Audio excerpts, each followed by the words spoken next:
బులెటిన్ల ముందుగా హెడ్లైన్స్. కొమ్మినేనికి 14 రోజుల రిమాండ్.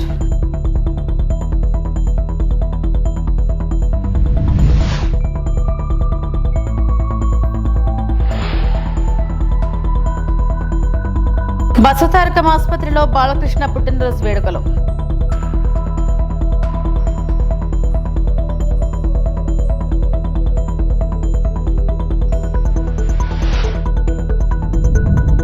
మహిళా హోంమంత్రి ఉన్న రాష్ట్రంలో మహిళలపై దారుణాలు. మాజీ మంత్రి ఆర్పి రోజా మండిపాటు.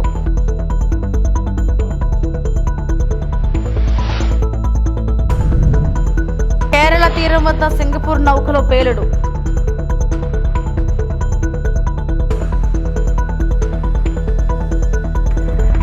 అమరావతి మహిళలపై అసభ్య వ్యాఖ్యల కేసులో అరెస్ట్ అయిన సాక్షి ఛానల్ యాంకర్ కొమ్మినేని శ్రీనివాసరావును పోలీసులు గుంటూరు జిల్లా మంగళగిరి కోర్టులో హాజరుపరిచారు. కోర్టు ఆయనకు 14 రోజుల జ్యుడిషియల్ రిమాండ్ విధించింది. అనంతరం గుంటూరు జిల్లా జైలుకు ఆయనను తరలించారు. సోమవారం హైదరాబాద్ లో కొమ్మినేని అరెస్టు చేసిన విషయం తెలిసిందే.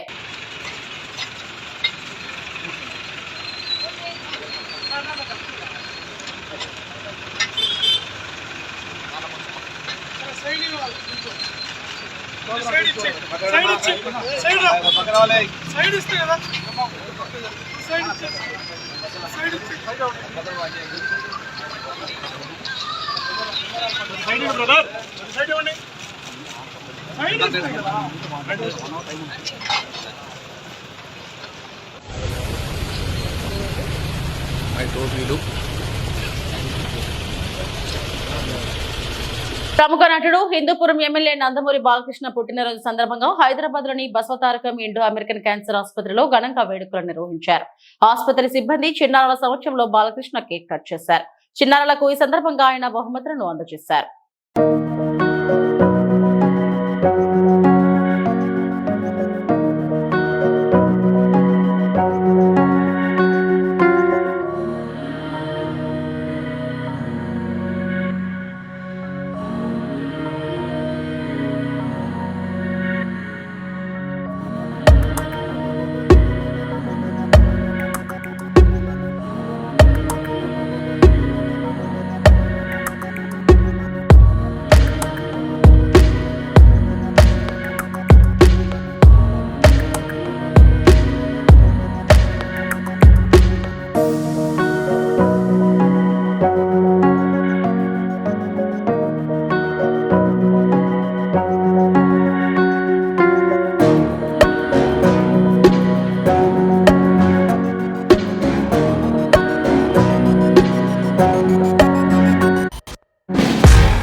అంటే number don't believe in numbers కాబట్టి నా వయసు చెప్పను అని ఎవరు తెలియంది కాదు.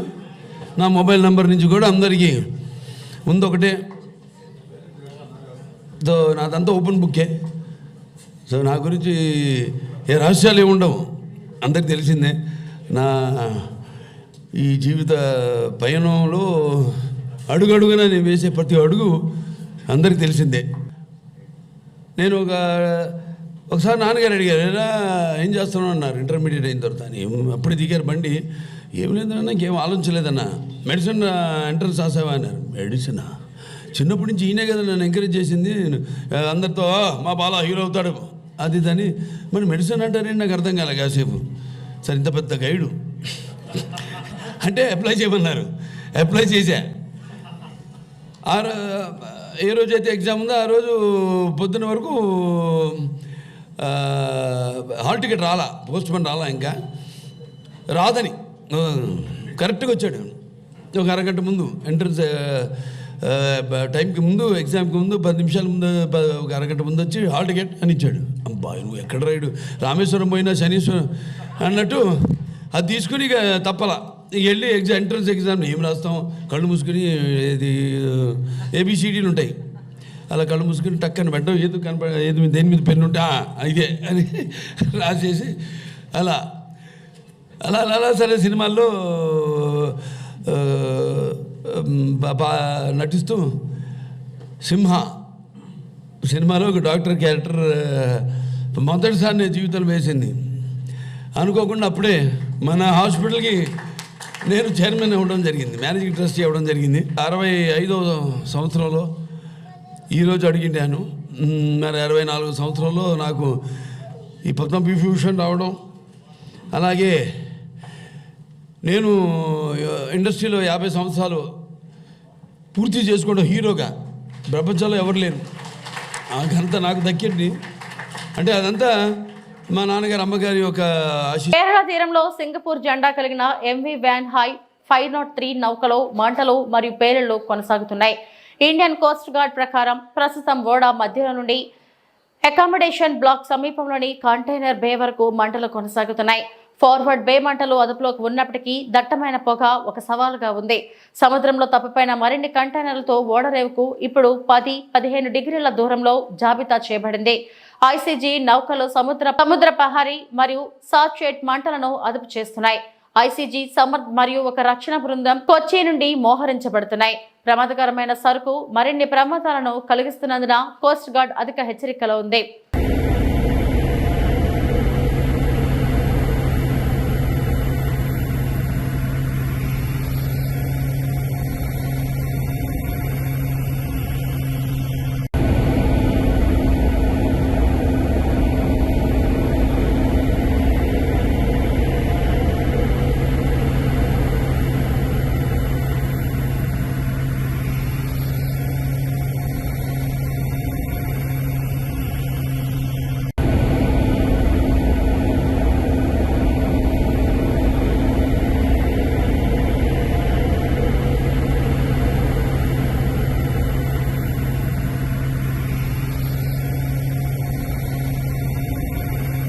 ఏలూరు జిల్లా పోలవరం అధికారులతో కలిసి పోలవరం ప్రాజెక్టు పనులను పరిశీలించిన మంత్రి నిమ్మల రామానాయుడు. పోలవరం ప్రాజెక్టు పనులను ఇప్పటికే క్షేత్రస్థాయిలో ముఖ్యమంత్రి చంద్రబాబు 3 సార్లు పరిశీలించారు. పోలవరం ప్రాజెక్టు పనులకు సంబంధించి షెడ్యూల్కు అనుగుణంగా జరుగుతున్నాయి. డీవాల్ పనులు శరవేగంగా జరుగుతున్నాయి. వర్షాకాలంలో కూడా పనులు చేసేలా బట్రస్ డ్యాం పనులు పూర్తి కావచ్చాయి. 2027 చివరి నాటికి పోలవరం ప్రాజెక్టు పనులు పూర్తి చేసేలా ప్రణాళికాబద్ధంగా పనులు చేస్తున్నాం. ఇప్పటికే పోలవరం హెడ్ వర్క్స్ 80% పైగా పూర్తయ్యాయి. పోలవరం పనులు వేగంగా జరుగుతుంటే ఓర్వలకి అసత్య కథనాలు ప్రచారం చేస్తున్నారు. మీడియా సమక్షంలో ప్యానెల్ వెడల్పును 1.5 మీటర్లు ఉంది అంటూ కళ్లకు కొట్టొచ్చినట్లు కొలిచి చూపించిన బావర్ ప్రతినిధులు. డీవాల్ నిర్మాణంలో 1.5 మీటర్ల మందంతో నిర్మిస్తుంటే ప్రజలను తప్పుదోవ పట్టిస్తున్నారు. ప్రాజెక్టుల పనులను ప్రపంచంలోనే ఎక్స్పర్ట్ అయిన జర్మనీకి చెందిన బావర్ కంపెనీతో మేకా పనులు చేయిస్తుంటే దుష్ప్రచారం చేస్తున్నారు.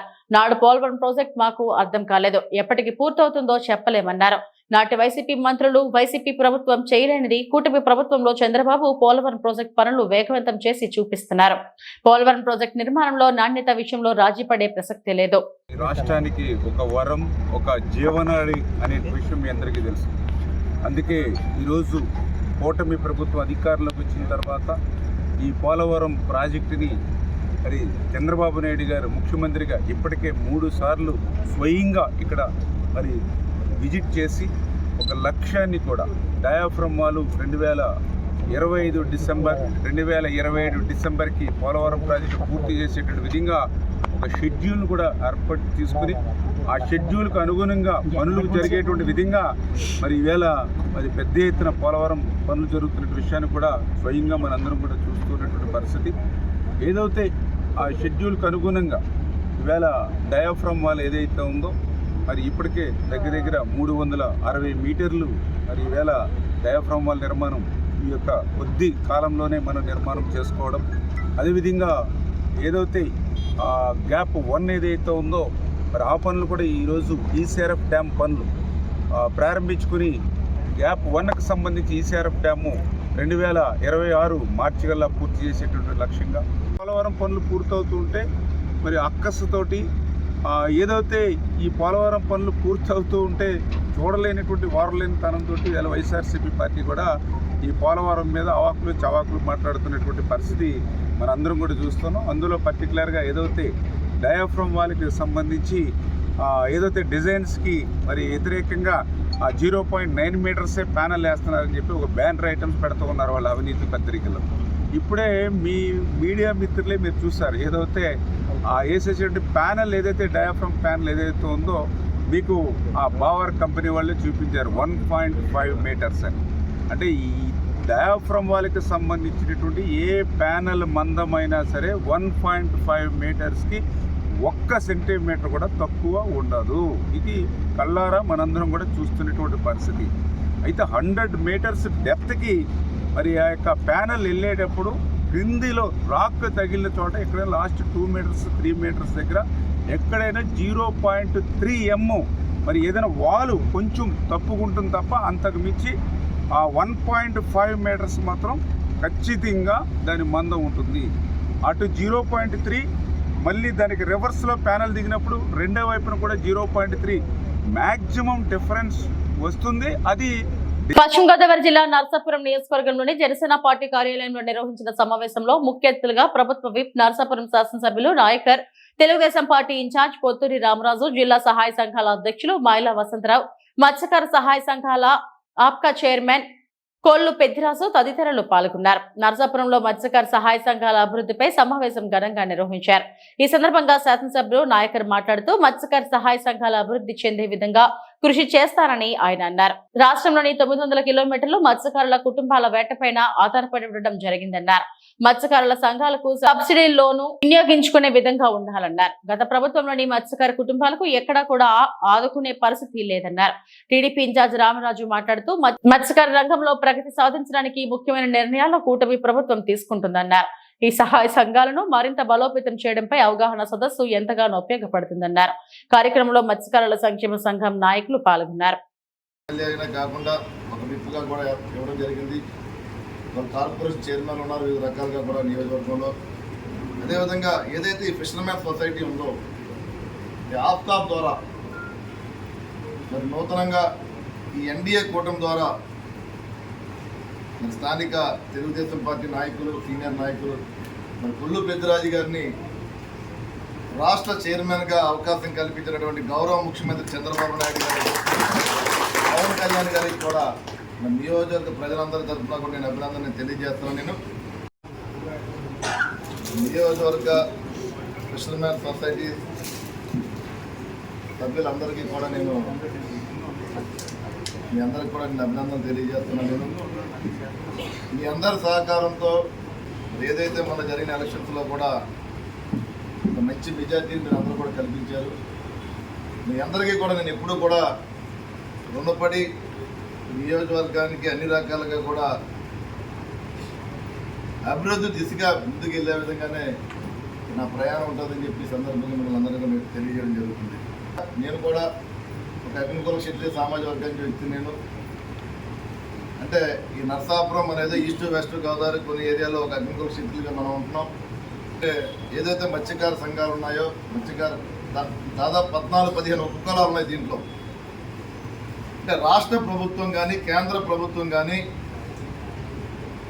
ఏదైతే ఈ 14-15 ఉపకులాలు ఉన్నాయో ప్రభుత్వం ద్వారా ఏ పథకాలు వచ్చినా సరే, ఏ స్కీమ్స్ ఏర్పాటు చేసినా ఒక మత్స్యకారులుగా భావించి ఈ పథకాలన్నింటిలో కూడా రాష్ట్ర వ్యాప్తంగా ఉన్నటువంటి దాదాపు 974 కిలోమీటర్ల సుదీర్ఘ తీర ప్రాంతంలో ఉన్నటువంటి మత్స్యకార సోదరులందరికీ కూడా అందే విధంగా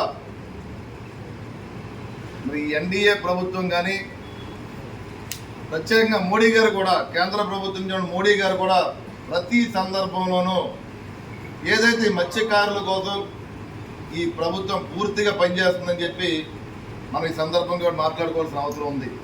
కేంద్రం నుంచి మోడీ గారు వివిధ రకాలైన పథకాలు ఇవాళ డిపార్ట్మెంట్ చెప్పిన అన్నీ కూడా పిఎంఎంఎస్వై ద్వారా ఏదైతే ప్రధానమంత్రి మత్స్య సంపద యోజన ద్వారా వచ్చే పథకాలు కూడా కొంత కేంద్ర ప్రభుత్వం ఇస్తే దాంట్లో కొంత భాగం రాష్ట్ర ప్రభుత్వం ఇచ్చే విధంగా ప్రతిదీ కూడా ప్రతి స్కీము కూడా మత్స్యకార సోదరులకు అందే విధంగానే ఈ స్కీమ్స్ ప్రతి గవర్నమెంట్లో కూడా ఎందుకు చెప్తున్నానంటే మోడీ గారి ప్రభుత్వం, బీజేపీ ప్రభుత్వం ఎప్పుడు వచ్చినా సరే మత్స్యకారులకు పెద్దపీట వేస్తుంది. అదేవిధంగా గౌరవ ముఖ్యమంత్రి చంద్రబాబు నాయుడు గారు గతంలో ముఖ్యమంత్రిగా ఉన్నప్పుడు కూడా ఆయన గతంలో కూడా మనకు 3 సార్లు ముఖ్యమంత్రిగా చేశారు తెలుగు రాష్ట్రాలకి. మరి ఆ రోజున కూడా ప్రత్యేకంగా మత్స్యకార సోదరులు ఏదైతే ఉన్నారో వారందరికీ కూడా మరి ఆయన ముందుకెళ్ళిన సందర్భం మనం కూడా మాట్లాడుకోవాల్సిన అవసరం ఉంది. ఈ సంవత్సరం జూన్ 21వ తేదీన జరగనున్న 11వ అంతర్జాతీయ యోగా దినోత్సవం సందర్భంగా మన దేశ ప్రధాని శ్రీ నరేంద్ర మోడీ సమక్షంలో విశాఖ వేదికగా ప్రపంచమంతా తెలిసేలా ఎడ్యుకేషన్ డిపార్ట్మెంట్ నుండి సుమారు 2,50,000 మంది ప్రజలతో కామన్ యోగా ప్రోటోకాల్ నిర్వహించడం జరుగుతుందని, ఈ ప్రోగ్రామ్ కి మన విశాఖపట్నం జిల్లాలో ఉన్న college students, upper primary students అందరూ తప్పనిసరిగా ఇచ్చిన లింక్ ద్వారా యోగాంధ్ర రిజిస్ట్రేషన్ చేయించుకొని జూన్ 21వ తేదీన బీచ్ రోడ్లని ఏర్పాటు చేసిన కంపార్ట్మెంట్ లో కామన్ యోగా ప్రోటోకాల్ కార్యక్రమంలో పాల్గొనాలని విశాఖపట్నం జిల్లా కలెక్టర్ మరియు education secretary Andhra university seminar హాల్లో జరిగిన మీటింగ్ లో చెప్పడం జరిగింది. NCC volunteers. Secondly, NSS volunteers. NSS volunteers also are there in the schools, so in the colleges, so they can also be enrolled. దానికి గురించి ఈ రోజు AU NSS కోఆర్డినేటర్ తో మాట్లాడడం జరిగింది. సో వాళ్ళు కూడా తీసుకోవడం జరుగుతుంది. వీరితో పాటు వైజాగ్ వాలంటీర్స్ అని ఎప్పుడు కూడా వివిధ కార్యక్రమాల్లో పార్టిసిపేట్ చేస్తే ఈ స్వచ్ఛంద సంస్థ నుంచి కూడా మనం వాలంటీర్స్ తీసుకున్నాం. They work during Chandranotsavam, they work during navy marathon. So వాళ్ళు కూడా ఎన్రోల్ చేయడం జరుగుతుంది. వాళ్ళు రిజిస్ట్రేషన్ ముందుగానే వాళ్ళ పేరుతో రిజిస్ట్రేషన్ చేయడం జరుగుతుంది. So registration process is done primarily to know who are these people and they also need to be trained. Volunteers just అక్కడ వెళ్ళి నిలబడడం కాదు, వాళ్ళకి వాళ్ళ యొక్క బాధ్యత ఏంటి, what is that the volunteer needs to do, step by step they have to be taught. So we will do virtual training, 1-2 rounds, minimum 2 rounds of virtual training and 1 round of physical training we are planning. Physical training will also happen in the AU engineering block. అక్కడ ముందుగానే మనము షామియానా వేయడం జరుగుతుంది, దాంట్లో training ఇవ్వడం జరుగుతుంది. ముందు రోజు వాళ్ళందరికీ శిక్షణ ఇంకొకసారి చెప్పి అక్కడ నుంచి బస్సెస్ ద్వారా వాళ్ళ కంపార్ట్మెంట్ లో డిప్లాయ్ చేయడం జరుగుతుంది. It's more like NCC camp and NSS camp where people come, they attend the briefing, take dinner and start the previous night and get deployed along with the police people who also are going to be deployed. So policemen, minimum 4 people will be there. నంద్యాలలో ప్రముఖ నటుడు మంచు మనోజ్ సందడి చేశారు. సతీమణి మౌనికతో కలిసి మూల పెద్దమ్మ అమ్మవారి జాతరకు హాజరయ్యారు. అమ్మవారిని దర్శించుకుని ప్రత్యేక పూజలు చేశారు. వారిని చూసేందుకు భారీగా అభిమానులు తరలివచ్చారు. వారికి మనోజ్ దంపతులు ఆత్మీయంగా అభివాదం చేశారు.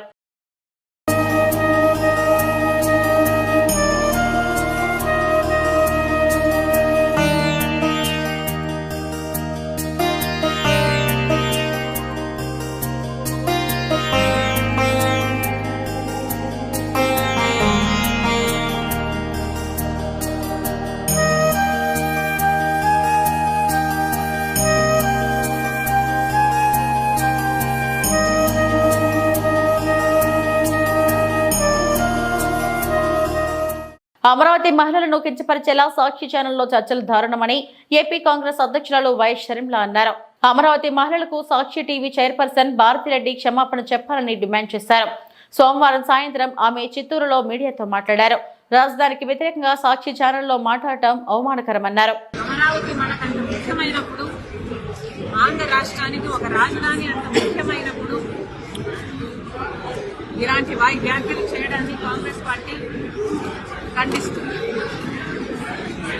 ఒక పార్టీకి చెందిన ఒక మీడియా హౌస్, వైసీపీ పార్టీకి చెందిన సాక్షి మీడియా హౌస్ లోని ఒక యాంకర్, వాళ్ళు తీసుకున్న ఒక గెస్ట్ స్పీకరు ఎవరైనా ఖండించాల్సిన విషయమే. కాకపోతే నాకు ఇక్కడ అర్థం కాని విషయం ఏమిటి అంటే, ఇది ఇంత ముఖ్యమైన పొలిటికల్ అంశం అయినప్పుడు, అంతేకాదు ఒక సోషల్ ఇష్యూ, ఒక పొలిటికల్ ఇష్యూ అయినప్పుడు ఇంత పెద్ద విషయంలో ఒక పొరపాటు జరిగితే మరి ఒక పొలిటికల్ పార్టీ అయినా, ఒక మీడియా హౌస్ అయినా క్షమాపణ చెప్పడము కామన్ డెకోరం. అలాంటిది మీడియా హౌసే ఒక పొలిటికల్ పార్టీకి చెందినప్పుడు ఆ మీడియా హౌస్ చేసిన కొన్ని వ్యాఖ్యల వల్ల కోట్ల మంది ప్రజలకు ఆవేదన కలిగినప్పుడు ఆ మీడియా హౌస్ అయినా ఆ పొలిటికల్ పార్టీ అయినా క్షమాపణ చెప్పాలి. మరి ముఖ్యంగా సాక్షి మీడియా హౌస్ నడుపుతున్న భారతిరెడ్డి గారు సాక్షి మీడియాలో ఇంకా ఘోరం జరిగింది కాబట్టి మీరు క్షమాపణ చెప్పడంలో తప్పు లేదు, అది మీ బాధ్యత. మనం చిన్న పిల్లలకు కూడా నేర్పిస్తాము, ఒక తప్పు చేస్తే తప్పైంది సారీ అని చెప్పు నానా అని చెప్తాము. మరి అలాంటప్పుడు ఒక తప్పు జరిగినప్పుడు సారీ చెప్పుకోవడంలో సారీ చెప్పడంలో నామోషి లేదు. మరి ముఖ్యంగా ఇది ఒక పొలిటికల్ పార్టీకి చెందిన మీడియా హౌస్, అంటే జగన్మోహన్ రెడ్డి గారి వైసీపీ పార్టీకి చెందిన మీడియా హౌస్ అయినప్పుడు జగన్మోహన్ రెడ్డి గారు క్షమాపణ చెప్పడంలో కూడా తప్పులేదు. ఇంతమంది మనోభావాలను ఇంత ఆవేదనకు గురి చేశారు. జగన్మోహన్ రెడ్డి గారు తప్పైపోయింది, నా ఉద్దేశం అది కానే కాదు, క్షమించండి అనడంలో తప్పు లేదు. మరి వారు ఎందుకు సంకోచిస్తున్నారో, వారి ఎందుకు నామోషిగా అనిపిస్తుందో నాకైతే అర్థం కావటం లేదు. కూటమి ప్రభుత్వం అధికారంలోకి వచ్చిన తర్వాత ఆడబిడ్డలకు రక్షణ లేకుండా పోయిందని వైఎస్ఆర్సీపీ మహిళా నేత మాజీ మంత్రి మండిపడ్డారు. రాష్ట్రంలో మహిళలపై ఇన్ని అరాచకాలు జరుగుతుంటే హోంమంత్రి అనితకు చేమకుట్టినట్లు కూడా లేదని విమర్శించారు. అధికారంలో ఉన్న వాళ్ళు లా అండ్ ఆర్డర్ కాపాడాలని, మరి అటువంటిది అధికారంలో ఉన్న వాళ్లే రాష్ట్రంలో అరాచకాలు సృష్టిస్తున్నారని ధ్వజమెత్తారు. మహిళా హోంమంత్రిగా ఉన్న రాష్ట్రంలో మహిళలపై దారుణాలు జరగడం సిగ్గుచేటన్నారు. నగరి నియోజకవర్గంలో మైనర్ బాలికపై అత్యాచారం చేశారు. అనంతపురం జిల్లా ఇంటర్ విద్యార్థి కనిపించకపోతే పట్టించుకోలేదు. పరిటాల సునీత నియోజకవర్గంలో 14 మంది టీడీపీ వాళ్లు మైనర్ బాలికపై అత్యాచారం చేస్తే సాక్షి మీడియా బయటకు తీసుకొచ్చింది. డిప్యూటీ సీఎం పవన్ కళ్యాణ్ మహిళలపై దాడులు జరుగుతుంటే పట్టించుకోవడం లేదు. హోంమంత్రి అనిత నా చేతిలో గన్ ఉందా, నాకు పవర్ ఉందా అంటూ చేతకాని మాటలు మాట్లాడుతూ ఉంటే రాజీనామా చేయాలి. సీనియర్ జర్నలిస్ట్ కొమ్మినేని తప్పుడు కేసు పెట్టి అరెస్టు చేశారు. ఒక చిన్న పాపని రేప్ చేసి చంపేసి పూర్తి చేస్తే దాన్ని మాయ చేయాలని ఎస్పీని అందరినీ ఇక్కడికి పంపించడం జరిగింది. గ్రామస్తులంతా తిరగబడితే ఆ రోజు మేమంతా కూడా వెళ్లిన సందర్భం మీరు చూశారు. అప్పుడు విధిలేక అక్కడికి వచ్చి డబ్బులు ఇచ్చేసి చేతులు దులుపుకొని వెళ్ళిందే తప్ప ఇక మీదట ఇలాంటివి జరగకుండా కఠినతరంగా మరి శిక్షలు అమలు చేస్తాం, తప్పు చేసిన వాడు ఎంతటి వాడైనా వదిలిపెట్టము అన్నట్టుగా ఆవిడ ముందుకు వెళ్లాల్సింది పోయి అప్పటి నుంచి ఇంకా ఎక్కువ అవుతూ పోతున్నాయి. ఈరోజు అనంతపురం విషయం చూస్తే ప్రతి ఒక్కరికి కూడా హృదయం ద్రవించిపోతుంది. ఒక ఇంటర్ చదువుతున్న తన్మయ్య అనే గిరిజన అమ్మాయి 6 రోజుల ముందర కనిపించకుండా పోయిందని వాళ్ళ తల్లిదండ్రులు కంప్లైంట్ ఇస్తే కంప్లైంట్ ఇవ్వడానికి పోలీస్ స్టేషన్కి వచ్చిన వాళ్ళని ఎంత అవమానంగా వాళ్ళు బిహేవ్ చేశారు. ఆ కేసును ఎందుకు పట్టించుకోకుండా అలా పడేయటం వల్లే 6 రోజుల తర్వాత ఆ అమ్మాయి శవమై దొరికింది. అలాగే మీరు చూస్తే పరిటాల సునీత గారి ఒక మహిళ, ఆవిడ నియోజకవర్గంలో ఒక మైనర్ బాలికని 14 మంది తెలుగుదేశం పార్టీ వాళ్ళు కంటిన్యూస్ గా రేప్ చేసుకుంటూ ఉంటే సాక్షి టీవీ, సాక్షి ఛానల్ దాన్ని బయట పెట్టింది. వాళ్ళని అరెస్ట్ చేయకుండా ఈరోజు ఆ కుటుంబం మొత్తం ఆ ఊరు వదిలేసి వెళ్లే పరిస్థితి ఏర్పడింది. ఆడపిల్ల ప్రాణాలు తీయటం, మానాలు తీయటం వీళ్ళకి సహజమైపోయింది. దానికి హోంమంత్రి గారు అండగా నిలబడటం అనేది సిగ్గుచేటు. ఇవన్నీ జరుగుతుంటే ఎక్కడ తమ తప్పులు బయటపడతాయో అని ఈరోజు వాళ్ళు చేస్తున్న డైవర్షన్ పాలిటిక్స్ మనం ఒకసారి గమనించాలి. ఎందుకంటే ఇదే పవన్ కళ్యాణ్ గారు అధికారంలో రావటానికి ముందు మహిళలకి నేను అండగా ఉంటాను, మహిళలకి ఇబ్బందికరమైన ఏవి చేసినా ప్రభుత్వాన్ని నిలదీస్తాను, తప్పు చేసిన వారిని శిక్షిస్తానని మాట్లాడిన పవన్ కళ్యాణ్ గారు ఈ రాష్ట్రంలో ఎక్కడ మహిళలకు అన్యాయం జరిగినా ఈ రోజుటి వరకు నోరు తెరవలేదు. తప్పు చేసిన వారిని శిక్షించమని ప్రభుత్వం మీద ఒత్తిడి తీసుకురాలేదు. అది అనంతపురం అయినా, పిఠాపురం అయినా, తిరుపతి అయినా, అమరావతి అయినా ఎక్కడ ఏ మహిళకి అన్యాయం జరిగినా ఆయన పట్టించుకోకపోవడం రాష్ట్రంలో ఉన్న మహిళలందరూ కూడా గమనించాలని ఈ సందర్భంగా తెలియజేసుకుంటున్నాను. హోంమంత్రి గారుగా తన అధికారాన్ని ఉపయోగించి ఆడవాళ్ళని కాపాడాల్సిన అనిత గారేమో నా దగ్గర లాఠీ ఉందా, నా భుజాన గన్నుందా, నేనేం చేయగలను అని మాట్లాడిన గొప్ప వ్యక్తి. అలాంటప్పుడు మీకు చేత కాకపోతే మీరు ఫెయిల్యూర్ హోంమంత్రి అని తెలిసినప్పుడు ఎందుకు పక్కకి తప్పుకోవటం లేదు? ఈరోజు డైవర్షన్ పాలిటిక్స్ లో రెడ్ బుక్ రాజ్యాంగం అంటూ పోలీసుల్ని కేవలం వైఎస్ఆర్ కాంగ్రెస్ పార్టీలో ఉన్న నాయకులకి. అల్లూరు జిల్లా రంపచోడవరం డిజైన్ ఆర్టీసీ బస్సులో అక్రమంగా కలప రవాణా. ఎగువ సీలేరు నుండి రాజమండ్రికి వెళ్తున్న గోకవరం డిపోకి చెందిన బస్సులో రోజ్వుడ్ జిట్రేకి కల్ప ఉన్నట్టుగా ముందస్తు సమాచారం అందుకున్న అటవీ శాఖ అధికారులు మారడమిల్లి వద్ద బస్సును ఆపి తనిఖీ చేసిన ఫారెస్ట్ అధికారులు బస్సు వెనక డిక్కీలో లభ్యమైన జిట్రేగి కలప. దీంతో ప్రయాణికులను ఆపి ఆర్టీసీ బస్సును సోదాలు చేసిన ఫారెస్ట్ అధికారులు. గతంలో కూడా ఇదే బస్సులో అక్రమంగా కల్ప వెళ్లినట్లు వినికిడి. ఇప్పటికైనా ఫారెస్ట్ అధికారులు ప్రతి ఫారెస్ట్ చెక్ పోస్ట్ దగ్గర తనిఖీలు చేయాలని ప్రజలు కోరుతున్నారు.